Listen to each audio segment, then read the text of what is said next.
Welcome to Softly Curious. This is a place for slow exploration, where information is allowed to unfold without urgency, and where learning does not require constant attention. Here, curiosity is quiet, steady, and unforced. There is no need to focus on every detail. The knowledge shared here is meant to settle naturally, the way background understanding does, rather than arriving all at once. Tonight, we turn our attention to the oceans, not to a single moment, not to a single discovery, but to the oceans as a whole system, vast, continuous, and largely unexperienced. Oceans are often spoken about as distant places, yet they shape nearly every aspect of life on this planet. Their influence extends far beyond their visible surface, quietly regulating processes that operate over immense spans of time. The oceans cover most of Earth, yet they remain among the least directly encountered environments in human life. They surround continents, influence climate, guide weather patterns, and absorb enormous amounts of heat and energy. From orbit, Earth appears blue not because of land, but because of water. Almost all of that blue belongs to the oceans. And still, human activity takes place almost entirely at their edges, while the majority of this system remains physically unreachable and mentally abstract. An ocean is not a single, uniform body of water. It is a connected global system, divided by geography only at the surface. Beneath that surface, water moves continuously across vast basins, driven by temperature differences, salinity, gravity, and time. Currents that begin in one region may take decades or even centuries to complete their slow circulation, transporting heat, nutrients, and dissolved gases across the planet without interruption. This movement follows stable patterns, yet it remains sensitive to gradual change.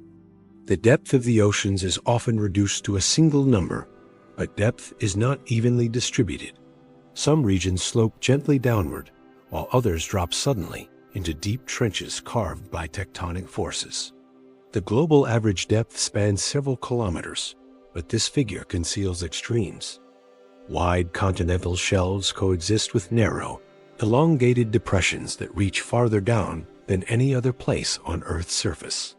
These deepest regions are isolated, separated by thousands of kilometers of comparatively moderate seafloor. As depth increases, the ocean environment changes in ways that are difficult to imagine from life at the surface. Light, which defines most human perception, behaves differently underwater. Even in the clearest conditions, sunlight diminishes rapidly.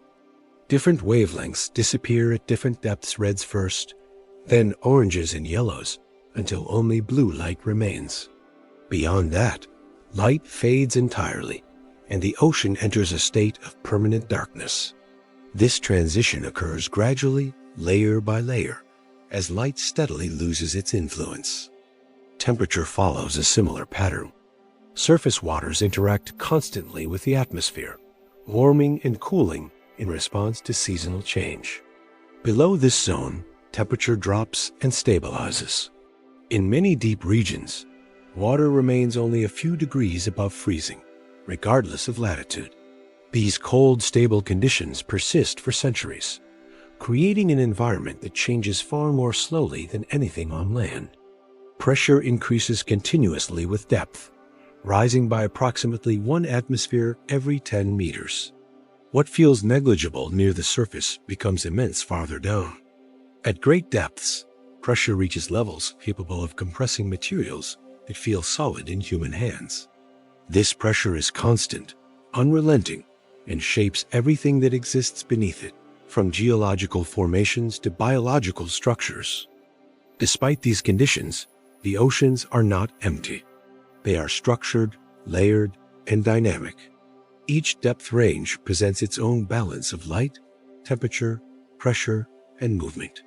These layers are not sharply defined boundaries, but gradual transitions, where one set of conditions slowly gives way to another. Life, chemistry, and motion adjust continuously as these variables shift. The oceans cover most of the planet, yet they remain among the least directly encountered environments in human life. They surround continents, define coastlines, and shape the long-term behavior of the atmosphere. Yet most people experience them only at their surface.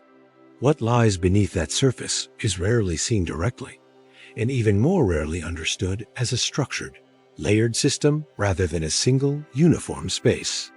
From a distance, oceans can appear calm and continuous, but this appearance is misleading. Beneath the surface, water is constantly in motion, driven by forces that operate on scales far larger than human lifetimes. Temperature differences between regions, variations in salinity, and the slow pull of gravity combine to create currents that move steadily through the global ocean. Some of these currents travel horizontally across entire basins, while others sink slowly into the depths, beginning journeys that may last hundreds of years before returning to the surface. This movement connects all oceans into one continuous system. Although they are given different names on maps, the Atlantic, Pacific, Indian, and Southern Oceans are not separate bodies in a physical sense. Water moves between them without regard for continental boundaries, forming a global circulation that redistributes heat and energy around the planet. This circulation plays a quiet but essential role in regulating climate, moderating temperature extremes, and supporting conditions that allow life on land to exist as it does. Depth is often used as a simple measure when describing the oceans, but depth alone does not capture the complexity of what lies below. The ocean floor is not a flat, uniform surface. In some regions, the seafloor slopes gently away from coastlines, forming wide continental shelves that extend for hundreds of kilometers before descending further. In other areas, the descent is sudden and dramatic, dropping into deep trenches formed by the movement of tectonic plates. These trenches represent some of the most extreme environments on Earth, yet they occupy relatively small areas compared to the vast expanses of mid-depth ocean. The concept of an average depth can therefore be misleading. While it provides a useful reference point, it obscures the fact that much of the ocean exists far beyond that average.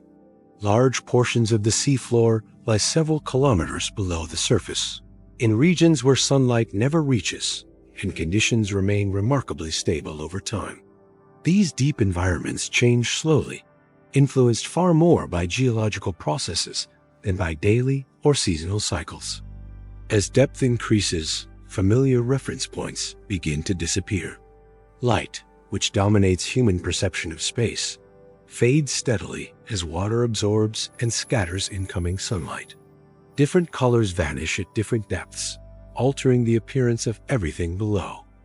Reds and oranges disappear first, followed by yellows and greens, until eventually only shades of blue remain.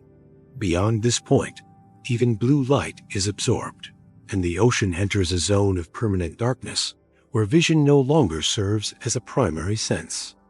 Temperature follows a similarly gradual shift. Surface waters are shaped by interaction with the atmosphere, responding to sunlight, wind, and weather patterns.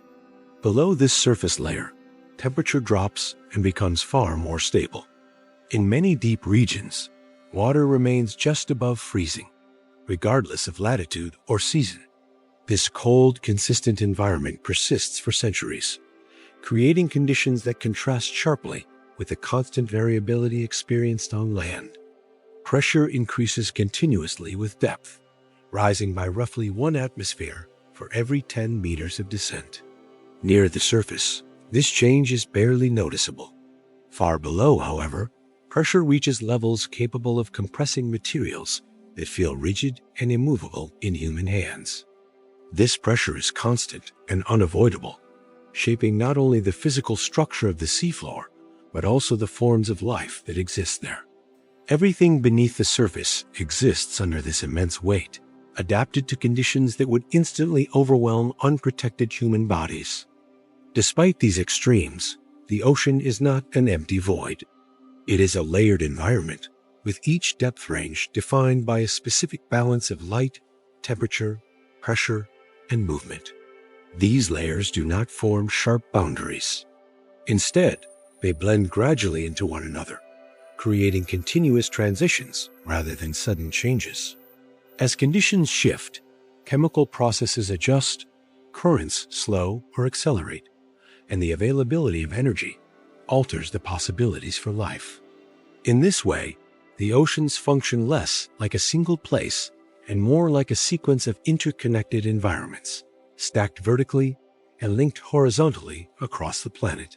Some of these environments are relatively accessible and well studied. Others remain difficult to observe directly, known primarily through indirect measurements and brief encounters made possible by specialized technology. Together, they form a system that operates quietly, persistently, and largely outside the scope of everyday human awareness. As the oceans extend downward, their scale begins to challenge ordinary ways of thinking. Distances that feel vast on land become compressed vertically into layers that exist directly above and below one another. A few kilometers of depth can contain more environmental variation than thousands of kilometers across the surface. This vertical structure is one of the defining characteristics of the oceans, yet it is often overlooked in favor of horizontal maps and coastlines. One of the most striking aspects of the ocean system is how little of it has been directly observed. While satellites provide detailed images of the surface, they offer almost no information about what lies beneath. Sonar, remote sensors, and deep-sea vehicles fill in parts of the picture, but much of the ocean remains known only through inference. Measurements are taken at specific points, then carefully extended into broader models. As a result, large regions of the ocean are understood statistically rather than visually. The deepest known parts of the oceans exist far beyond the reach of natural light and far beyond the limits of ordinary human presence. These areas are not just deeper versions of shallower environments. They operate under fundamentally different conditions.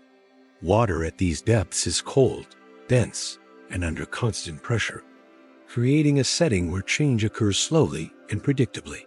Storms at the surface may pass unnoticed below, and seasonal variations lose their meaning entirely. Reaching these depths requires technology designed specifically to withstand extreme forces. Even small increases in depth demand significant adjustments in materials and structure. For this reason, human visits to the deepest regions of the oceans have been rare, brief, and highly controlled. Each descent represents a carefully planned encounter with an environment that does not tolerate error. Most of what is known comes from short observations, collected during limited windows of time. Yet even within these constraints, patterns begin to emerge. The ocean floor is not uniformly smooth or still. It is shaped by geological activity that continues beneath the water, including tectonic movement, volcanic processes, and the slow accumulation of sediment. Mountain ranges rise from the seafloor, valleys stretch across vast distances, and plains extend farther than any comparable landscape on land. These features influence how water moves, how nutrients are distributed, and how energy flows through the system. Chemical processes also play a central role in defining ocean environments. Dissolved oxygen, carbon, and minerals vary with depth and location, creating zones where certain reactions dominate. In some regions, oxygen levels drop dramatically, forming areas where only specially adapted organisms can persist. In others, chemical gradients support slow but continuous exchanges that influence the broader ocean system over long timescales. These invisible processes quietly shape the conditions under which life can exist. Life in the ocean reflects the limits imposed by its environment. In many regions, especially farther from the surface, usable energy is scarce. Sunlight-driven productivity is confined to upper layers, and what sustains deeper areas arrives slowly and indirectly from above. Under these conditions, efficiency becomes essential. Growth is gradual, movement is reduced, and survival depends less on activity than on careful conservation of energy. Because of this, the oceans challenge assumptions formed from land-based ecosystems. Abundance does not always correspond to motion, and stillness does not indicate absence. In some environments, waiting is not passive but strategic. Remaining merely motionless can be the most effective response to stable yet demanding conditions, where expending energy unnecessarily reduces long-term survival rather than improving it. Seen as a whole, the oceans are not a single space waiting to be fully revealed, but a layered system that resists complete observation. Some aspects can be measured directly, others inferred over time, and many experienced only through brief encounters. This balance between what is known and what remains uncertain is not a temporary gap in understanding, but a defining feature of the oceans themselves, quiet, continuous, and shaped by depth, pressure, motion, and time. As depth increases in the ocean, the environment begins to shift in ways that are not immediately obvious from the surface. What appears continuous from above becomes layered and conditional below. These changes do not occur abruptly. Instead, they unfold gradually, shaping a setting where familiar assumptions about space, movement, and presence no longer apply in the same way. One of the most persistent forces acting on this environment is pressure. Unlike temperature or light, pressure does not fluctuate with time of day or season. It increases steadily and predictably with depth, adding weight to every object, surface, and structure below. Near the surface, this force is largely unnoticed, balanced by the body without conscious awareness. Farther down, however, pressure becomes a defining condition, constant, uniform, and inescapable. With every 10 meters of descent, pressure increases by roughly 1 additional atmosphere. This means that at depths of several thousand meters, the surrounding force is hundreds of times greater than what is experienced at sea level. Under such conditions, materials behave differently. At the deepest known point of the ocean, depth becomes a measurable extreme rather than an abstract concept. The Mariana Trench, located in the western Pacific Ocean, contains the Challenger Deep, which descends to nearly 11 kilometers below sea level. At this depth, pressure exceeds 1,000 times that at the surface, creating conditions that no unprotected human body could survive. Gases compress, liquids transmit force without resistance, and even solid structures must be designed to accommodate forces that act from every direction at once. There is no relief, no moment of reduction, only continuous presence. Temperature changes accompany this descent, but in a different manner. While surface waters reflect the variability of weather and climate, deeper layers are defined by stability. Beyond a certain point, seasonal influence fades, and temperature settles into a narrow range. In many deep regions, water remains just above freezing year after year, decade after decade. This consistency creates an environment that changes far more slowly than anything experienced on land. Light, which defines most human orientation, behaves in a uniquely limiting way underwater. Even in the clearest conditions, sunlight penetrates only a fraction of the ocean's total depth. As water absorbs and scatters light, visibility diminishes, and colors disappear in sequence. This loss of light does not simply reduce visibility. It alters how space itself is perceived. Without clear visual reference points, distance becomes difficult to judge, and movement loses its familiar context. Beyond the reach of sunlight, the ocean exists in permanent darkness. In this environment, the absence of light is not temporary or cyclical. It is a constant condition, shaping every interaction that occurs within it. Here, orientation depends on forces other than sight, and the passage of time is marked not by day and night, but by far slower processes that unfold beyond immediate perception. The deepest known parts of the ocean represent the most extreme combination of these conditions. These regions lie far below the average depth, in narrow trenches formed by tectonic activity. Among them is the deepest point ever measured on Earth's surface, located within the Mariana Trench. Despite these challenges, brief human encounters with these environments have revealed landscapes that are both familiar and alien. The seafloor at extreme depths is not uniformly flat or barren. It includes slopes, ridges, sediment plains, and isolated features shaped by geological forces over immense spans of time. Fine particles settle slowly here, accumulating layer by layer, preserving a quiet record of distant events occurring far above. Sound behaves differently in these depths as well. Water transmits sound more efficiently than air, allowing low-frequency signals to travel vast distances. This creates an environment where sound, rather than light, becomes a primary medium of connection. Movements, natural processes, and distant disturbances can be detected across ranges that would be impossible on land. Silence, in this context, does not mean absence. It means a different kind of presence, one shaped by subtle vibration rather than visible motion. Chemical conditions add another layer of complexity. Oxygen availability decreases with depth in many regions, forming zones where survival requires specialized adaptations. Carbon compounds, minerals, and dissolved elements vary in concentration, influencing which processes can occur and which cannot. These chemical gradients are not random. They reflect the slow interaction between biological activity, physical circulation, and geological input. In such environments, time behaves differently.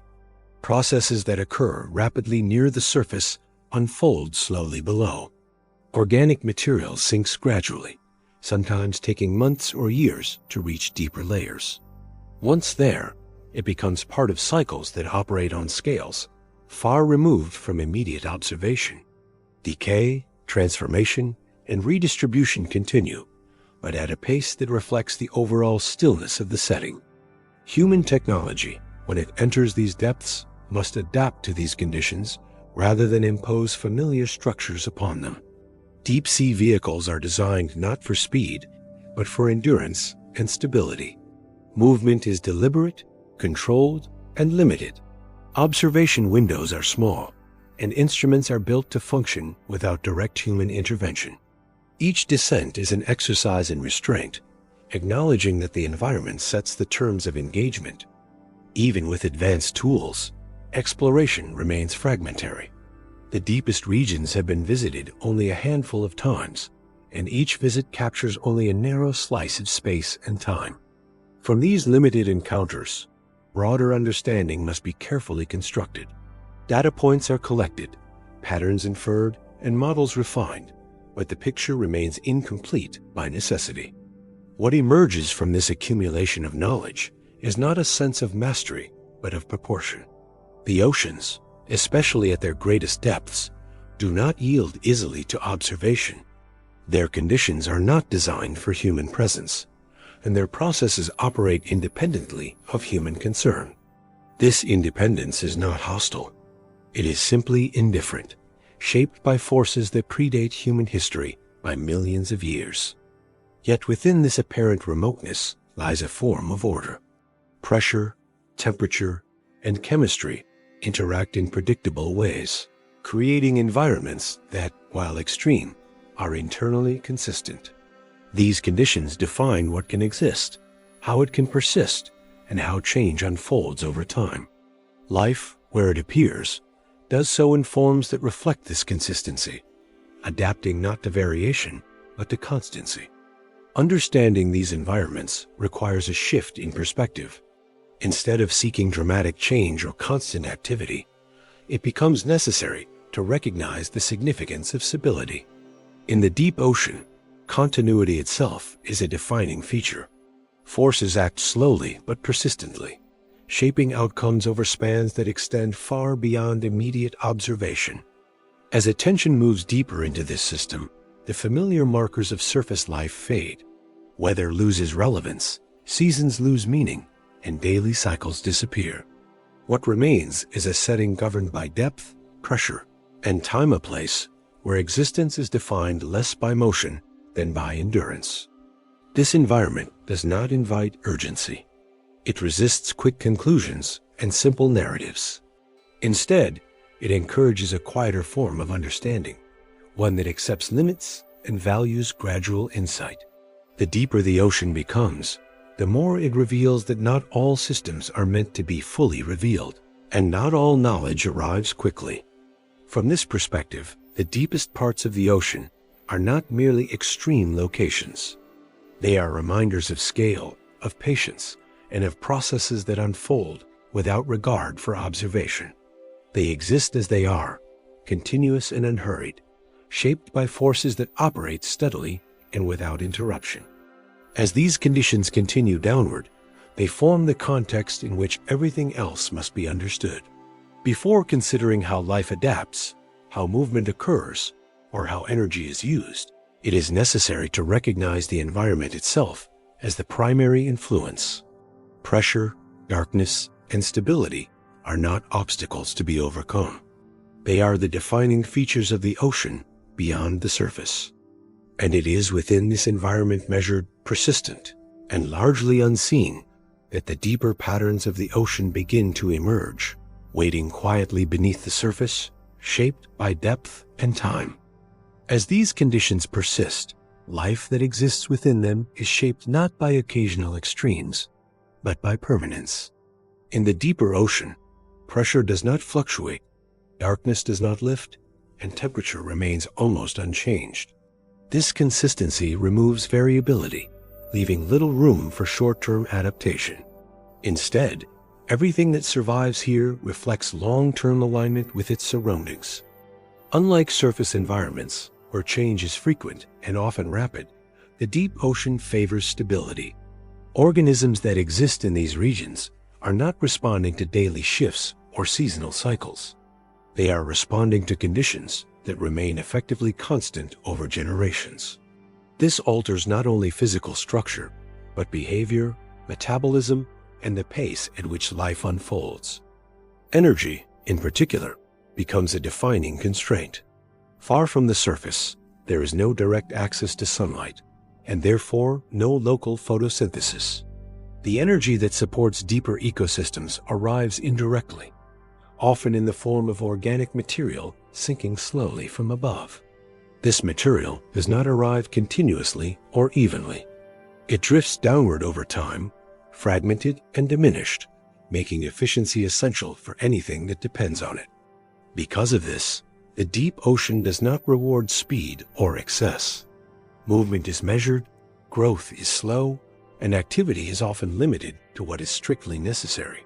Many organisms expend energy only when conditions demand it, remaining inactive for extended periods. This approach is not a sign of limitation, but of precision. In an environment where energy cannot be easily replaced, conservation becomes a primary strategy. The absence of light also reshapes how interaction occurs. Vision, which dominates life at the surface, loses its usefulness in permanent darkness. Other senses become more relevant, relying on chemical cues, pressure changes, or subtle movement in the surrounding water. Communication and awareness take forms that do not depend on visibility, allowing organisms to function without visual reference points. Sound and vibration play a different role as well. Because water transmits sound efficiently, even small disturbances can travel long distances. This creates an environment where information moves quietly but persistently, carried through subtle changes rather than obvious signals. In such settings, sensitivity often matters more than strength. The physical structure of organisms reflects the pressures they experience. At extreme depths, rigid forms common on land would fail under constant compression. Instead, many deep-sea organisms exhibit flexible structures that distribute pressure evenly, avoiding collapse by yielding rather than resisting. This principle applies across scales, from microscopic life to larger forms, demonstrating how deeply environment shapes design. Time itself appears to slow in these regions. With fewer disturbances and limited energy input, processes unfold gradually. Growth rates are reduced, lifespans may extend, and change occurs over long intervals. Events that might be dramatic near the surface become subtle and drawn out below, blending into a steady continuum rather than standing out as isolated moments. This slow pace also affects how ecosystems respond to disruption. Recovery is not rapid, and alterations can persist far longer than expected. What changes in the deep ocean may remain changed for decades or centuries, simply because the processes that would restore balance operate so slowly. Stability, once disrupted, takes time to re-establish. Despite this apparent fragility, the deep ocean is not inactive. Chemical exchanges continue, geological processes persist, and biological interactions unfold quietly. Hydrothermal activity introduces energy and minerals into certain regions, creating localized environments that differ sharply from their surroundings. These areas demonstrate that even within a broadly stable system, variation can exist, provided it aligns with the underlying constraints. Human understanding of these environments remains limited by the conditions themselves. Most knowledge comes from brief, carefully controlled encounters rather than sustained presence. Instruments provide snapshots rather than continuous observation, and what is known is assembled gradually from patterns detected across different depths and locations. This means the deep ocean is understood less through direct experience and more through patient interpretation, built over time rather than revealed all at once. Because of this, the deep ocean feels mysterious, not due to chaos or instability, but because it operates on scales that resist immediacy. Its processes unfold slowly, its signals are subtle, and its changes often pass unnoticed within a single human lifetime. Depth, in this sense, is not simply a measure of distance from the surface, but a shift in rules and priorities, where consistency replaces variation and endurance matters more than activity. What exists here does not struggle against these conditions. It aligns with them, forming a system defined by quiet persistence rather than dramatic extremes. Life in the ocean does not begin evenly distributed. It follows gradients of light, energy, movement, and opportunity that shift as depth increases. These gradients do not form clear borders, yet they shape where life can exist, how active it can be, and what strategies become viable over time. The ocean, viewed this way, is not simply water filled with organisms, but a layered system where conditions quietly determine possibility. Near the surface, life is shaped primarily by light. Sunlight penetrates the upper layers of the ocean with enough intensity to drive photosynthesis, creating the foundation for most marine food webs. This process defines a zone where energy enters the system directly, allowing relatively high levels of activity and growth. Movement is frequent, interactions are constant, and change is visible on short timescales. Yet even here, light is not unlimited. It weakens rapidly, and its influence diminishes with every meter. As depth increases, the relationship between light and life begins to shift. There is a point at which sunlight no longer provides enough energy to sustain photosynthesis. Beyond this threshold, life cannot rely on local energy production, and must instead depend on material arriving from elsewhere. This transition does not mark an absence of life, but a transformation in how life functions. Energy becomes indirect, delayed, and uncertain. Organic material produced near the surface does not remain there. It sinks slowly, fragmenting as it descends, forming a steady but uneven rain of particles that drift downward through the water column. This process supplies deeper regions with energy, but at a fraction of the original amount. What reaches greater depths has already been consumed, altered, and diminished. As a result, life below must operate within far stricter limits. These limits shape movement in fundamental ways. In environments where energy arrives unpredictably and in small quantities, constant activity becomes unsustainable. Movement, instead of being continuous, becomes selective. Many organisms move only when necessary, conserving energy for moments when it can be converted into survival or reproduction. Speed, which offers advantages near the surface, often becomes a liability deeper down. The absence of light further reinforces this shift. Vision loses its dominance as a guiding sense, and with it, the need for rapid response diminishes. Without visual cues, chasing or fleeing becomes less effective, and strategies based on waiting, sensing, and timing gain importance. Movement does not disappear, but it slows, becoming deliberate rather than reactive.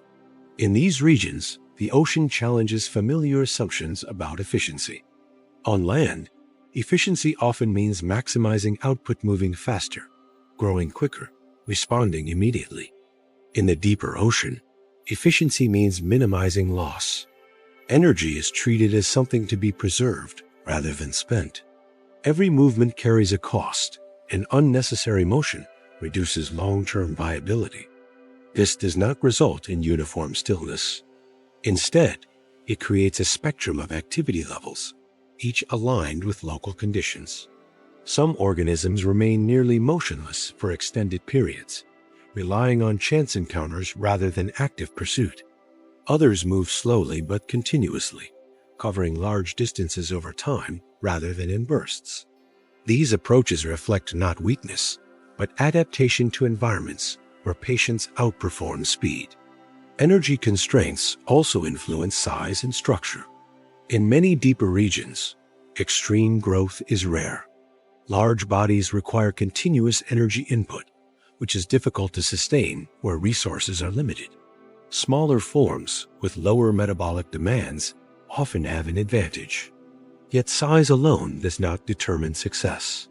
Some organisms adopt elongated or flexible structures that reduce resistance and distribute pressure evenly, allowing movement without excessive energy loss.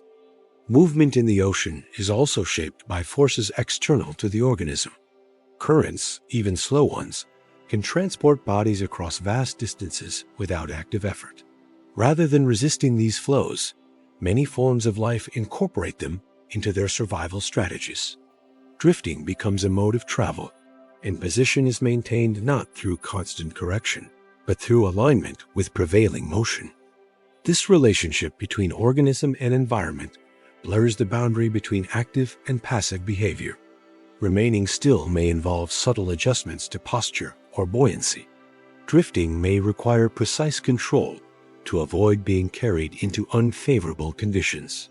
In this sense, what appears inactive is often highly tuned, relying on fine-scale interaction with surrounding water rather than visible movement.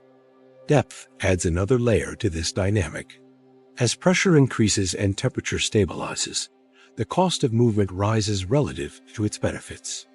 Muscle contraction, circulation, and sensory processing all require energy, and in deep environments, these processes are calibrated to operate slowly. Rapid movement, while physically possible, may offer no advantage if energy cannot be replenished. The result is an environment where time itself seems to stretch. Interactions unfold gradually, encounters are infrequent, and outcomes depend on persistence rather than immediacy. Growth rates slow, lifespans extend, and reproductive strategies adapt to long intervals between opportunities. In such settings, success is measured not by dominance, but by endurance. Despite these constraints, life in the ocean is not uniform across depths. Transitional zones exist where conditions overlap, creating regions of heightened complexity. In these areas, energy from the surface intersects with deeper processes, allowing for greater diversity of strategies. Movement may increase temporarily, and interactions become more frequent. These zones act as bridges between different modes of existence, linking faster and slower worlds. Chemical factors further influence how movement and survival are balanced. Oxygen availability decreases in certain depth ranges, imposing additional limits on activity. Where oxygen is scarce, high-energy movement becomes physiologically expensive, reinforcing strategies that favor stillness or brief bursts rather than sustained effort. In contrast, regions with slightly higher oxygen levels can support more continuous motion, even in low light conditions. Sound and vibration also shape interaction. In water, mechanical signals travel efficiently, allowing organisms to detect distant movement without relying on vision. This sensitivity reduces the need for constant motion, as information arrives without physical pursuit. Awareness becomes distributed through the environment itself, rather than generated solely through movement. Taken together, these factors create a system in which life does not simply occupy space, but negotiates conditions continuously. Movement, or the absence of it, is never arbitrary. It reflects a balance between available energy, environmental stability, and long-term survival. What appears slow or inactive from a human perspective is often the most effective response to deep, persistent constraints. This perspective reframes the idea of vitality. In the ocean, especially beyond the surface, vitality is not measured by speed or frequency of action. It is measured by alignment, by how well an organism's behavior matches the rhythm of its environment. Those that move too much exhaust themselves. Those that move too little miss opportunity. Survival emerges from remaining within a narrow, carefully maintained range. As depth increases, this range narrows further. Conditions become more uniform, but also more unforgiving. Life continues, but only in forms that accept limitation as a defining feature. Movement becomes less about reaching new places and more about maintaining position within a system that changes slowly but persistently. Understanding this shifts attention away from spectacle and toward process. The ocean does not reward excess. It rewards balance. And within that balance, life finds ways to persist, not by resisting the environment, but by becoming inseparable from it. From here, the question is no longer whether life exists under such conditions, but how it continues to function at all. The mechanisms that allow survival in low energy, low light, and high-pressure environments reveal patterns that repeat across the ocean, connecting surface and depth through shared principles rather than shared appearance. Those patterns, once noticed, begin to guide attention toward the specific strategies that make endurance possible, strategies shaped not by chance, but by the quiet logic of an environment that values consistency over intensity. Life in the ocean does not rely on a single method of survival. Instead, it reveals a collection of recurring strategies shaped by depth, energy availability, and the predictability of the environment. These strategies appear in different forms across the ocean, often in places far removed from one another, yet they follow the same underlying logic. What changes is not the principle, but the expression. In these conditions, even the smallest movement becomes a decision rather than a reflex. A brief contraction of muscle may consume a measurable portion of an organism's daily energy allowance. For this reason, many deep ocean forms move only when movement is unavoidable. Long periods of stillness are not signs of inactivity, but of calculation, where energy is preserved for moments that truly matter. Some deep-sea organisms take this principle to an extreme. There are forms of life that can remain almost entirely motionless for days, sometimes weeks, relying on rare opportunities rather than continuous search. Certain ambush-oriented species settle into positions where sinking material or passing organisms are statistically more likely to appear, allowing the environment itself to deliver what they need. In such cases, patience replaces pursuit as the primary survival tool. Limited energy also reshapes time itself. Growth in many deep environments unfolds over years rather than months. Reproductive cycles stretch out, and long gaps between events are common. Some deep ocean species mature slowly and reproduce infrequently, yet persist for decades, trading speed for endurance. In these settings, time becomes a resource that compensates for scarcity. The absence of light introduces another layer of adaptation that challenges surface-based intuition. In permanent darkness, complex visual systems often lose their advantage. Some deep-sea organisms retain eyes that can detect only minimal light, while others reduce visual structures altogether. Instead, chemical sensitivity becomes crucial. Traces of organic material, dissolved compounds, or even subtle shifts in water chemistry can signal opportunity long before physical contact occurs.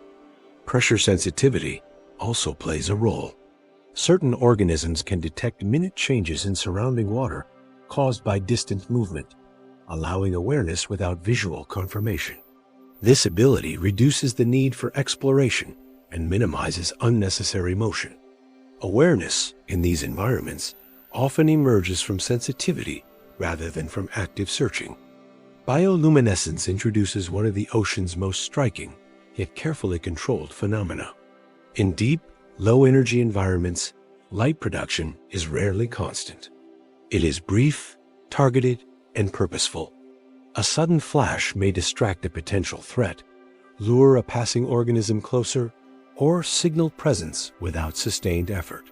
The darkness remains dominant, interrupted only by moments of intentional illumination that fade almost as quickly as they appear.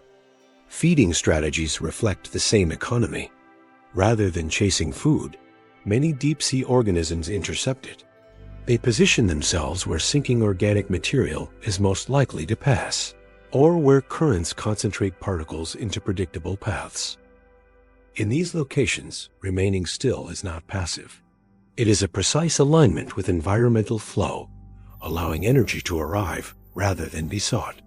Body structure in the deep ocean reflects constant pressure and limited energy rather than strength or speed.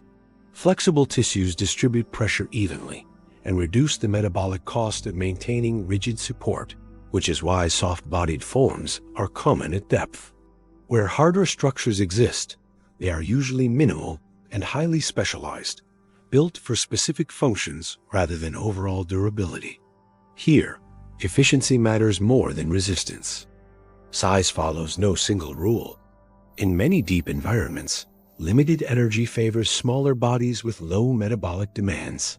Yet some regions support larger organisms that survive by moving very little and feeding infrequently.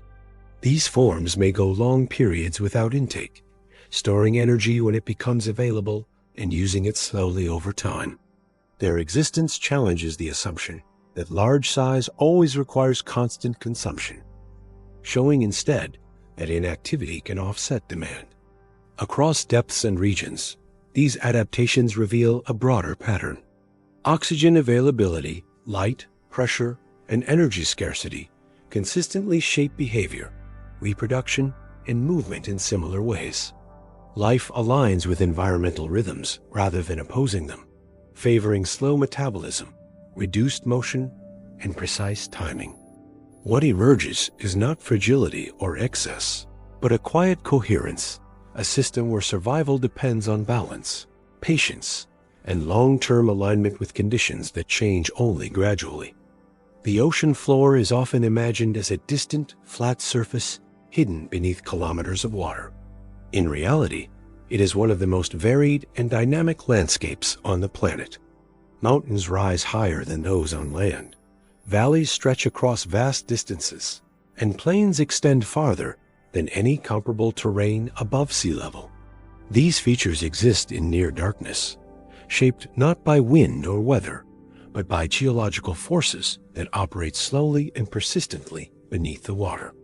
Most of what is known about the ocean floor comes not from direct observation, but from indirect measurement. Satellites can infer large-scale features by detecting subtle changes in sea surface height caused by gravity, while sonar systems map depth by measuring the time it takes sound to return from below. These methods reveal outlines and patterns, but they do not provide the kind of detailed understanding that comes from physical presence. As a result, much of the seafloor is known in broad strokes rather than fine detail. This limitation becomes clear when considering how much of the ocean has actually been explored. Despite centuries of navigation and decades of advanced technology, a large portion of the ocean floor remains unmapped at high resolution. Estimates vary, but even today, only a fraction of the seafloor has been directly observed or mapped in detail comparable to terrestrial landscapes. The rest exists as an incomplete picture, filled in through models, assumptions, and sparse data points. The structure of the ocean floor reflects the movement of tectonic plates. Mid-ocean ridges form where plates pull apart, allowing molten material from beneath the crust to rise and solidify, creating long underwater mountain chains that span entire ocean basins. These ridges are among the most extensive geological features on Earth, yet they remain largely unseen, hidden beneath layers of water that absorb light and obscure detail. In contrast, deep ocean trenches form where plates collide and one is forced beneath another. These narrow, elongated depressions descend farther than any other place on the planet's surface. The pressure in these regions is immense, and conditions remain stable over long periods. Sediment accumulates slowly, preserving a layered record of geological and biological history that can extend back millions of years. Between these extremes lie vast abyssal plains broad, relatively flat regions that cover a significant portion of the ocean floor. These plains are shaped by the slow settling of fine particles drifting down from above. Over time, these particles form thick sediment layers that smooth out underlying features, creating expanses that appear uniform but contain subtle variations detectable only through careful measurement. Volcanic activity plays a quieter but persistent role beneath the ocean. Submarine volcanoes, many of which never break the surface, add material to the seafloor over long time scales. Some form isolated peaks known as seamounts, rising thousands of meters above the surrounding plains. These structures influence local currents, alter sediment distribution, and create environments that differ from the surrounding seafloor, even when they remain far below the surface. Hydrothermal regions introduce yet another dimension. In these areas, seawater penetrates cracks in the ocean crust, becomes heated by underlying magma, and re-emerges carrying dissolved minerals. These flows reshape local chemistry and temperature, creating sharply defined zones that contrast with the surrounding cold, stable environment. While limited in extent, these regions reveal how geological processes can introduce energy into otherwise low-energy systems. Understanding these landscapes requires reconciling scale. Changes that would appear dramatic on land unfold slowly beneath the ocean. Mountain-building processes occur over millions of years, and sediment layers accumulate at rates measured in millimeters per century. Yet the cumulative effect of these processes shapes environments that persist far longer than most surface features, resistant to erosion and disturbance. The challenge of studying the ocean floor is not only depth, but duration. Research vessels can survey limited areas, and deep-sea vehicles can observe specific locations for short periods. Continuous presence is rare. As a result, many features are known only through brief encounters, leaving large gaps in understanding how these environments change over time. Recent advances in technology have begun to narrow these gaps. Improved sonar mapping, autonomous underwater vehicles, and long-duration monitoring instruments allow for more detailed observation than was previously possible. New surveys continue to reveal features that were unknown even in regions thought to be well studied. Each new dataset refines the picture, while also highlighting how incomplete it remains. This gradual accumulation of knowledge underscores an important reality. The ocean floor is not a static backdrop. It is an active participant in the Earth's systems, influencing circulation, chemistry, and biological distribution. Its shape guides currents, its composition affects chemical exchange, and its features create boundaries and corridors that shape movement far above. At the same time, the ocean floor exists largely beyond direct human influence. Unlike terrestrial landscapes, it is not reshaped by daily human activity. Changes occur slowly, driven by forces that operate independently of surface concerns. This separation contributes to its sense of remoteness, but also to its stability. The mystery of the ocean floor does not come from chaos, but from scale and distance. It is difficult to access, slow to observe, and resistant to complete mapping. What is known has been built gradually through careful measurement rather than sudden discovery. Each new dataset sharpens the picture, yet never fully closes the gap between understanding and uncertainty. Knowledge accumulates without erasing the sense that much still lies beyond reach. As attention lingers on these hidden landscapes, it becomes clear that the seafloor provides more than physical support. It shapes the conditions experienced throughout the ocean. Valleys guide currents, ridges redirect flow, and broad plains collect materials sinking from above. Pressure, darkness, and limited energy described earlier are not isolated factors, but are reinforced and structured by the terrain below, influencing environments far beyond the seabed itself. This interdependence reframes how the ocean is understood. The seafloor is not a static boundary beneath the water, but a dynamic foundation that shapes movement, chemistry, and opportunity across depth and distance. Understanding life in the ocean, therefore, requires attention not only to what moves within it, but to the ground that quietly governs how the entire system behaves, vast, structured, and revealing itself only gradually on its own terms. Beneath the broad outlines revealed by mapping, the ocean floor contains structures that remain largely unfamiliar, even when their existence is known. Some rise thousands of meters from the surrounding seabed without ever reaching the surface. These underwater mountains, often referred to as seamounts, are among the most numerous geological features on Earth.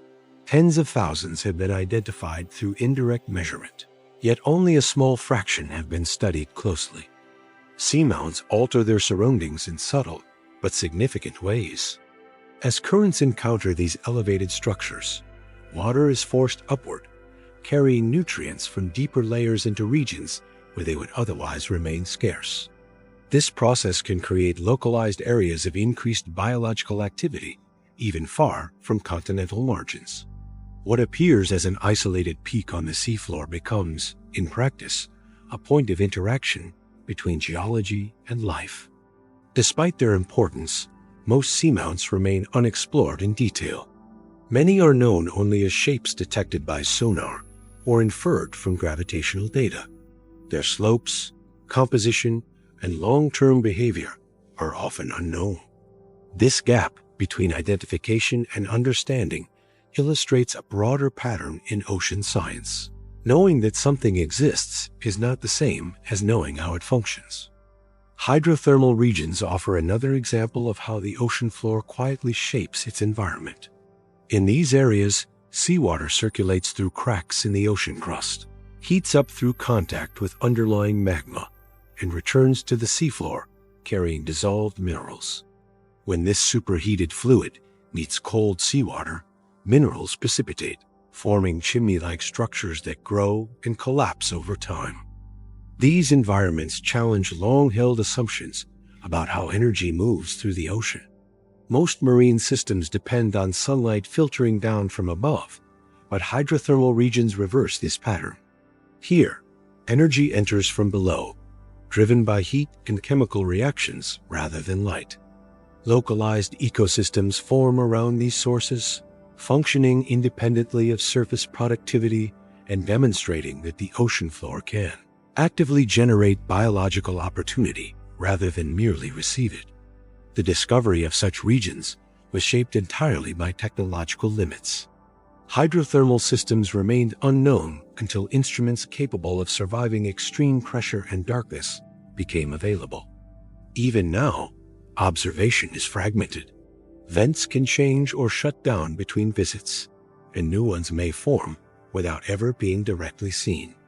Much of what is understood comes from comparing brief observations taken years apart, creating knowledge that is assembled gradually rather than witnessed continuously. Beyond these striking environments lie far larger areas of the seafloor that receive less attention but define most of the ocean's physical reality. Abyssal plains stretch across immense distances, appearing uniform at first glance. Yet within their sediments are subtle variations in chemistry and composition that influence how material settles and how long it remains undisturbed. In some locations, these layers preserve records of environmental change extending back millions of years, forming a slow archive of Earth's history. Determining how much of this landscape has been explored is more complex than it might seem.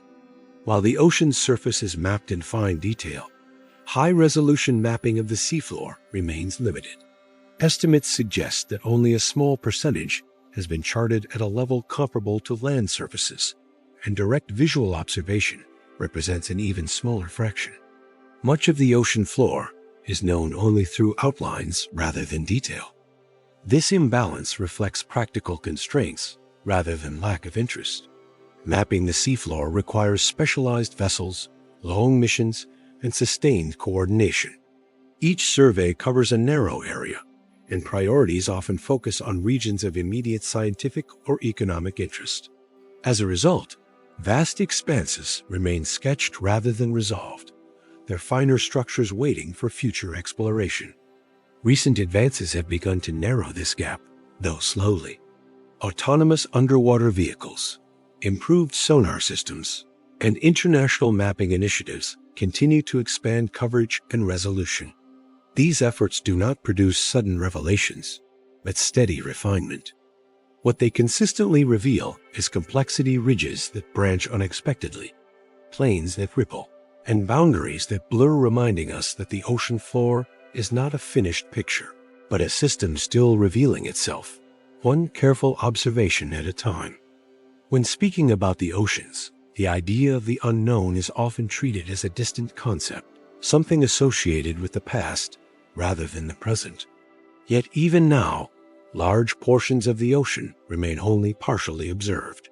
This is not due to a lack of curiosity or effort, but because the environment itself places firm limits on how knowledge can be gathered. The unknown in the ocean is not a mystery waiting to be solved all at once, but a condition shaped by depth, distance, and time. Unlike land, where exploration often leaves visible traces, ocean exploration is transient. Instruments descend, collect data, and return. What lies below remains largely unchanged by the act of observation. This makes the ocean fundamentally different from most environments humans study. Presence is brief, and continuity is rare. Knowledge accumulates through fragments rather than through sustained contact. One of the clearest indicators of this limitation is mapping.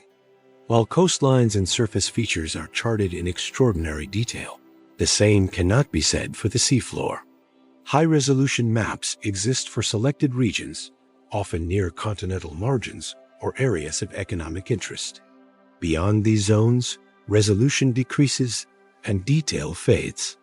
Much of the ocean floor is still known only through broad outlines inferred from indirect measurements.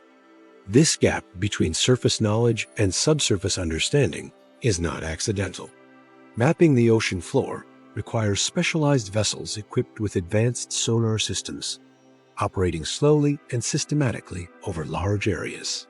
Each mission covers a narrow swath of terrain, and progress is measured in incremental gains rather than sweeping coverage. Even with modern technology, surveying the entire ocean at high resolution would require sustained global effort over many years. Depth introduces further constraints.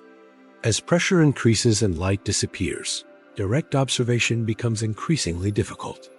Remotely operated vehicles and autonomous systems extend human reach, but they do so selectively.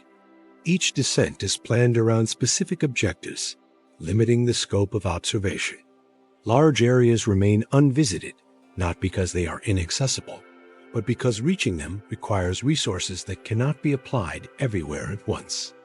Distance compounds these challenges. Many of the least explored regions lie far from land, beyond regular shipping routes and research infrastructure. Reaching them requires long voyages, stable weather windows, and logistical coordination. These requirements reduce the frequency of exploration and concentrate attention on a limited number of locations, leaving others largely untouched. Time is another limiting factor. The ocean does not reveal its patterns quickly. Processes unfold over long intervals, and short-term observation can miss critical variation.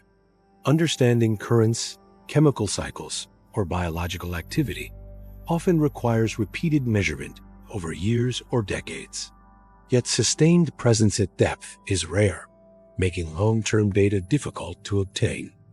As a result, much of what is known about the ocean is built from inference. Scientists measure specific variables at specific points, then use models to extend those findings across larger areas. This approach is careful and disciplined, but it leaves room for uncertainty. Models improve as new data arrives, but they never fully replace direct observation. The concept of unknown in ocean science, therefore, carries a precise meaning. It does not imply absence of structure or randomness. Instead, it reflects gaps between measurement points, places where data has not yet been collected or where conditions prevent continuous monitoring. These gaps are expected, acknowledged, and incorporated into scientific understanding rather than ignored. Recent advances have begun to narrow some of these gaps. Autonomous underwater vehicles can travel farther and operate longer than earlier systems, collecting data without constant human control. Sensor networks can remain in place for extended periods, monitoring changes that would otherwise go unnoticed. Satellite observations, while limited to the surface, provide valuable context that guides subsurface exploration. Despite these advances, progress remains gradual. Each new tool expands capability, but also reveals new complexity. Regions once thought uniform often display unexpected variation when examined closely. This pattern reinforces the idea that the ocean resists simplification. Understanding grows not by eliminating uncertainty, but by refining its boundaries. The pace of discovery reflects this reality.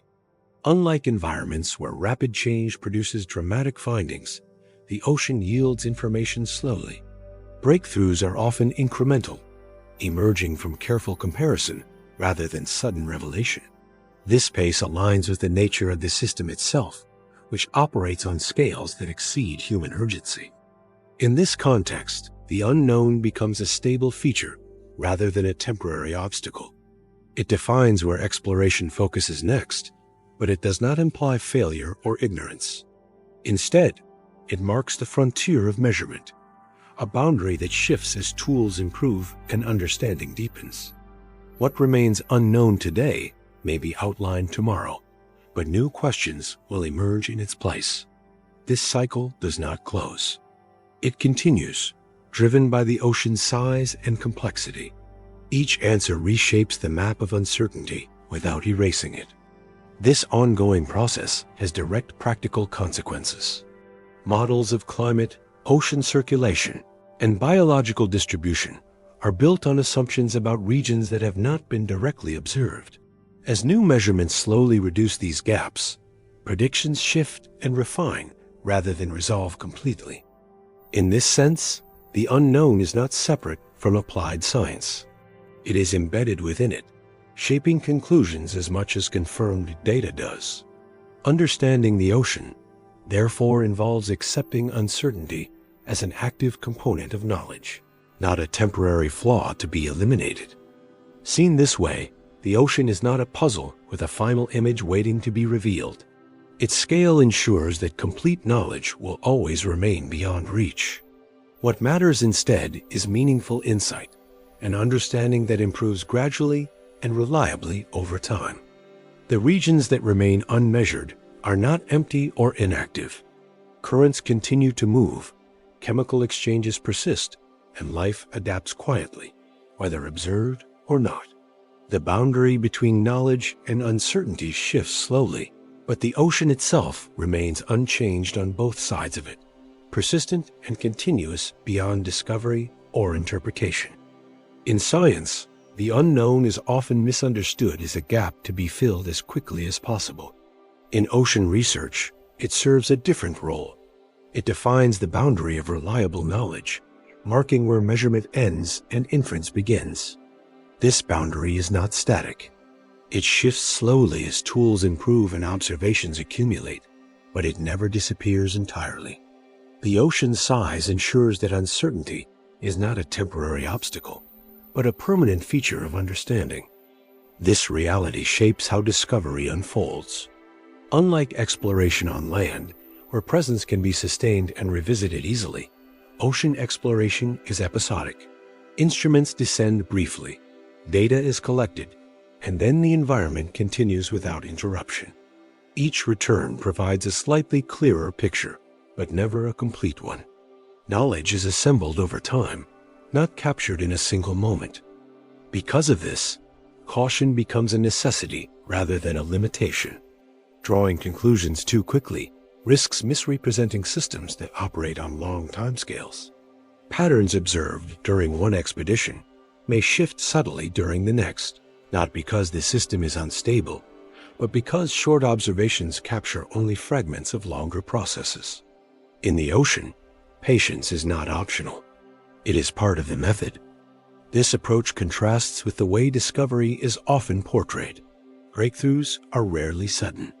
They emerge from repeated measurement, careful comparison, and gradual refinement. A single expedition may reveal something unexpected, but its significance often remains unclear until it is observed again, under different conditions, or in a different location. Meaning arises through accumulation rather than revelation. The unknown, therefore, acts as a stabilizing force. It prevents premature certainty and encourages humility. Models are constructed with explicit acknowledgement of their limits, incorporating uncertainty rather than ignoring it. Predictions are framed as ranges rather than fixed outcomes, reflecting the reality that not all variables are fully constrained. This restraint strengthens understanding rather than weakening it. Technological advancement does not eliminate this uncertainty. It reshapes it. New instruments extend reach, increase resolution, and allow longer observation, but they also reveal finer complexity. Areas once thought uniform display variation when examined closely. Boundaries blur, gradients appear, and assumptions are revised. Each improvement in measurement replaces one kind of unknown with another, more detailed one. This pattern is especially evident in deep and remote regions. Autonomous systems can operate for extended periods, but they still sample selectively. Sensor networks provide continuity, but only within limited areas. Satellite data offers global context, but cannot penetrate the depths. Each method contributes a layer of understanding without closing the system entirely. The value of the unknown becomes clearer in this context. It directs attention, shapes research priorities, and defines where careful observation is most needed. Rather than representing failure, it represents opportunity, an invitation to refine methods and ask better questions. The ocean does not demand completion. It rewards accuracy. This perspective also influences how results are communicated. Uncertainty is not hidden or minimized. It is quantified, described, and incorporated into interpretation. Findings are presented with conditions and caveats, reflecting the understanding that knowledge in the ocean is provisional by nature. What is known today may be adjusted tomorrow, not because it was wrong, but because it was incomplete. Over time, this approach builds resilience into scientific understanding. Models evolve, datasets expand, and confidence grows where evidence accumulates. At the same time, areas of uncertainty remain visible, preventing overextension. The ocean's complexity is acknowledged rather than simplified, allowing understanding to mature without distortion. There is also a temporal dimension to this process. Many oceanic phenomena unfold over decades, centuries, or longer. Short-term observation can capture only snapshots of these dynamics. Recognizing this limitation encourages long-term monitoring and repeated measurement, even when immediate results are modest. Progress is measured in continuity rather than speed. This long view aligns with the nature of the system itself. The ocean does not respond to urgency. Its currents circulate slowly, its chemistry adjusts gradually, and its ecosystems adapt over extended periods. Understanding emerges by aligning observation with these rhythms, rather than imposing external timelines. In this way, the unknown becomes part of the structure of knowledge, rather than a gap to be erased. It defines the boundary of what can be stated with confidence, a boundary that shifts slowly as evidence accumulates. This balance between what is measured and what is inferred shapes practical decisions as well, from climate modeling to resource management and conservation. Understanding advances not through complete certainty, but through carefully bounded insight that improves gradually over time. Seen from this perspective, the unknown does not weaken understanding. It stabilizes it. It keeps conclusions proportional to evidence and prevents confidence from extending beyond what data can support. Beyond this moving frontier lies not emptiness, but continuity. The ocean persists regardless of observation, its processes unfolding steadily across time. What is known and what remains uncertain coexist within the same system, which continues to operate independently of measurement, enduring beyond discovery or interpretation. The ocean does not respond to observation. Its processes do not accelerate when they are measured, nor do they pause when attention shifts elsewhere. Water continues to circulate, sediments continue to settle, and chemical exchanges continue to occur, regardless of whether they are recorded or not. This independence is not philosophical, it is physical. The mechanisms that govern the ocean operate on timescales and distances that exceed direct human involvement. One of the clearest examples of this scale lies in deep ocean circulation. Large bodies of water move slowly across the planet, driven by differences in temperature and salinity rather than surface winds. Once formed, these deep water masses can persist for hundreds or even thousands of years before returning to the surface. During that time, they remain largely isolated from atmospheric influence, maintaining stable properties across generations of human observers. This slow movement creates a form of continuity that is difficult to perceive from the surface. While weather systems change daily and seasons cycle annually, deep ocean circulation progresses at a pace measured in centuries. A parcel of water sinking today may not resurface within any human lifetime, yet its movement is steady, predictable, and uninterrupted, governed by physical laws rather than external attention. Temperature in the deep ocean reflects this stability. Below certain depths, water temperature remains within a narrow range, changing only gradually over long periods. Short-term climate fluctuations at the surface take time to penetrate downward, if they do so at all.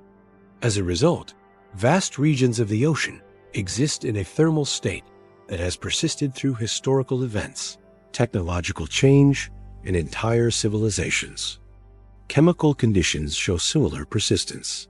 Dissolved oxygen, carbon, and nutrient concentrations adjust slowly, influenced by long-term circulation and biological activity rather than immediate input.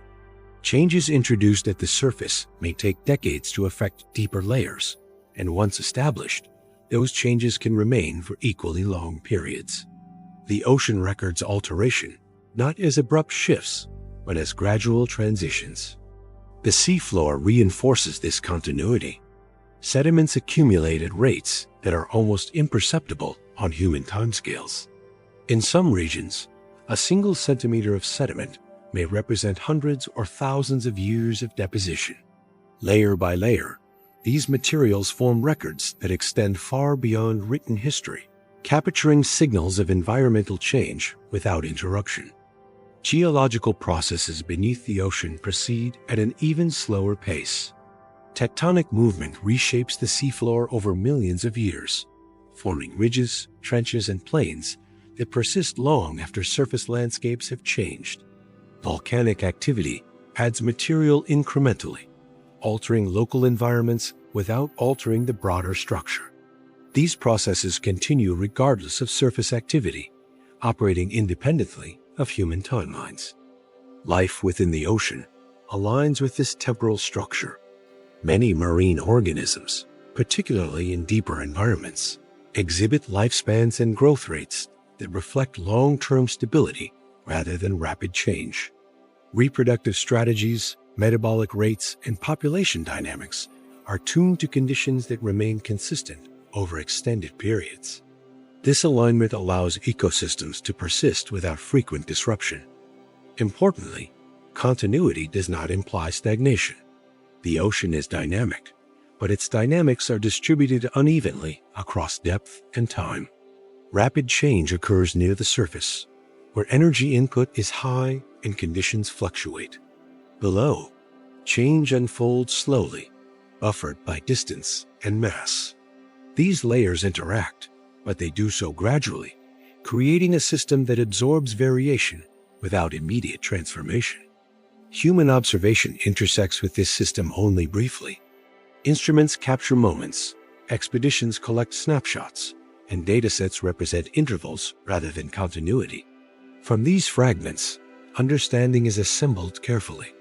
Yet the ocean does not reorganize itself around these observations. It continues according to its own parameters, indifferent whether its behavior is fully understood. This perspective clarifies the relationship between knowledge and process. Scientific understanding improves resolution and accuracy, but it does not alter the underlying mechanisms. Knowing more about circulation does not speed it up. Mapping the seafloor does not change its shape. Measurement increases clarity, not control. Time, therefore, becomes the defining context for everything described so far. Pressure, darkness, movement, life, and uncertainty all exist within a system that operates across overlapping temporal scales. Some processes respond within years, others within centuries, and still others within geological epochs. Together, they form a continuum that extends beyond immediate perception. This continuity explains why the ocean appears resistant to completion as a subject of study. It is not incomplete because knowledge is insufficient, but because the system itself does not resolve into a final state. Conditions evolve, boundaries shift, and patterns adjust, but the system remains active. Understanding follows, never overtakes. Viewed this way, the ocean is not defined by what is discovered or undiscovered. It is defined by persistence. Its circulation does not depend on measurement. Its chemistry does not wait for interpretation, and its structure does not respond to attention. These processes were active long before observation and will remain active regardless of future focus. The significance of this persistence lies in its reliability. The ocean moderates climate, redistributes energy, and supports life not through dramatic intervention, but through continuous operation.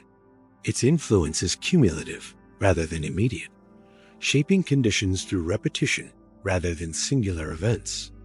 As this becomes clear, the role of observation shifts. Measurement becomes a way to align understanding with an ongoing system, not a means of defining it.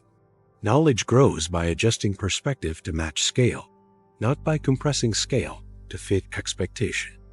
This adjustment does not lead to conclusion. It leads to proportion. The ocean is understood not as a problem to be solved, but as a system to be observed within its own constraints. Its behavior sets the terms, and understanding adapts accordingly. Nothing in the ocean requires acknowledgement to continue. Currents circulate whether they are tracked or not. Sediments settle whether they are sampled or not. Life persists whether it is cataloged or not. This independence is not abstract. It is structural.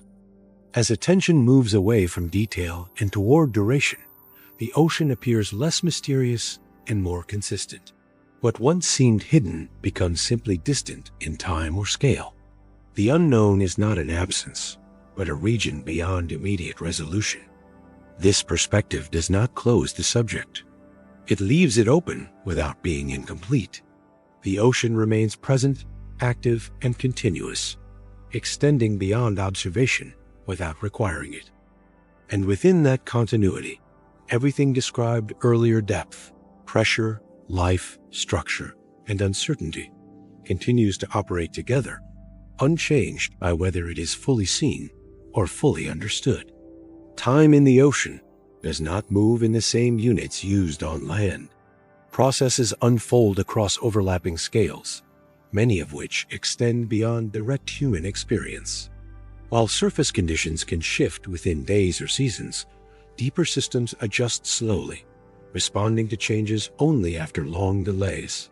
This difference in pace creates a layered form of continuity, where rapid variation and long-term stability exist side by side.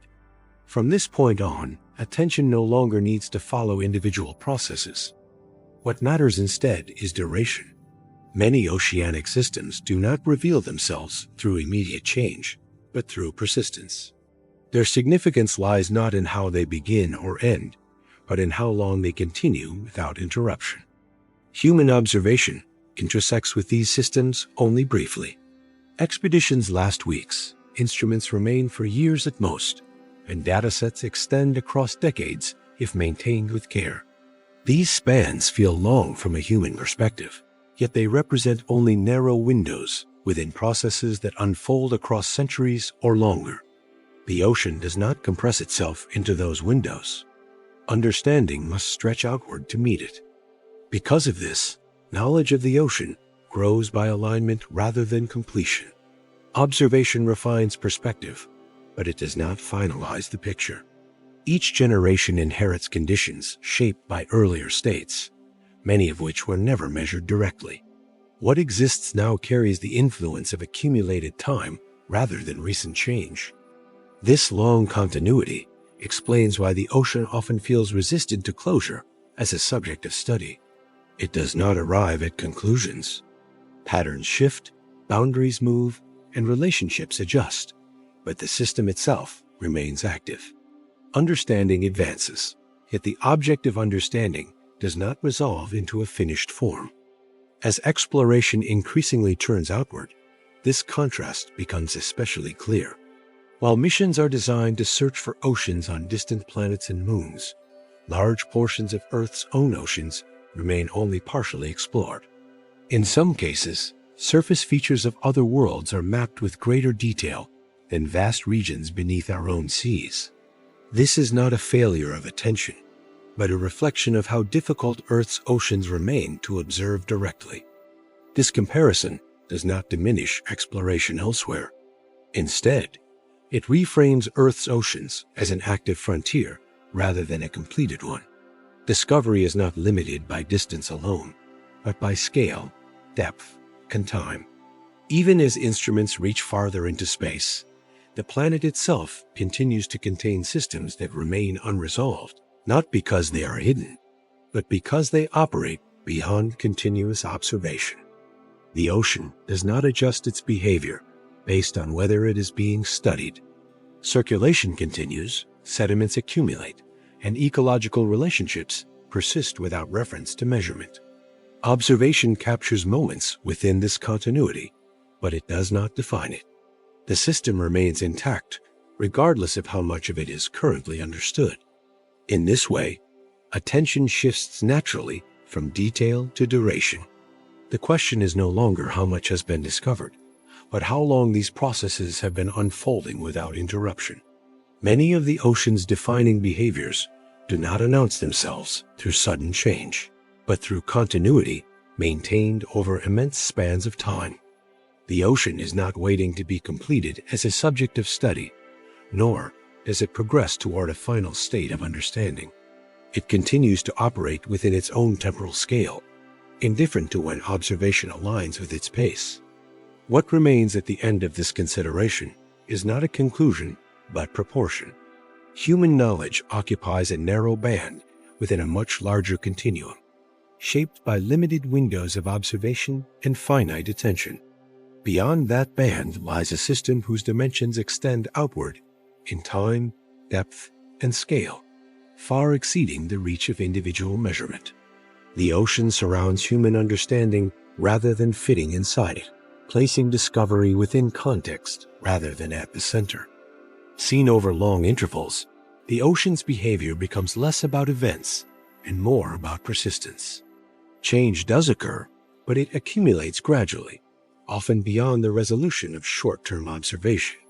What appears stable from one decade to the next may, over centuries, reveal slow shifts that reshape circulation patterns, chemical balances, and biological distributions.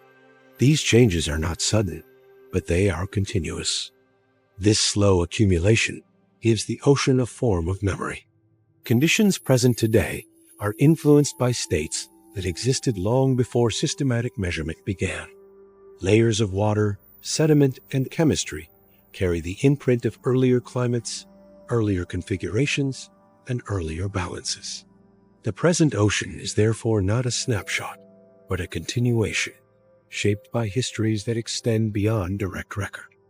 Because of this, observation does not define the ocean. It briefly aligns with it. Measurements capture moments within a much longer sequence, refining understanding without enclosing the system itself. Models adjust and interpretations sharpen, but the ocean continues to circulate, settle, and interact on its own timescale, unchanged by whether those processes fall within the current window of attention or not. Nothing described earlier requires recognition in order to continue. What has been measured and what has not coexist within the same system, influenced by the same forces and governed by the same constraints. Processes unfold whether they are documented or ignored, recorded or missed entirely. The ocean remains present, structured, and active, carrying forward patterns established long before observation and continuing them regardless of where attention turns next.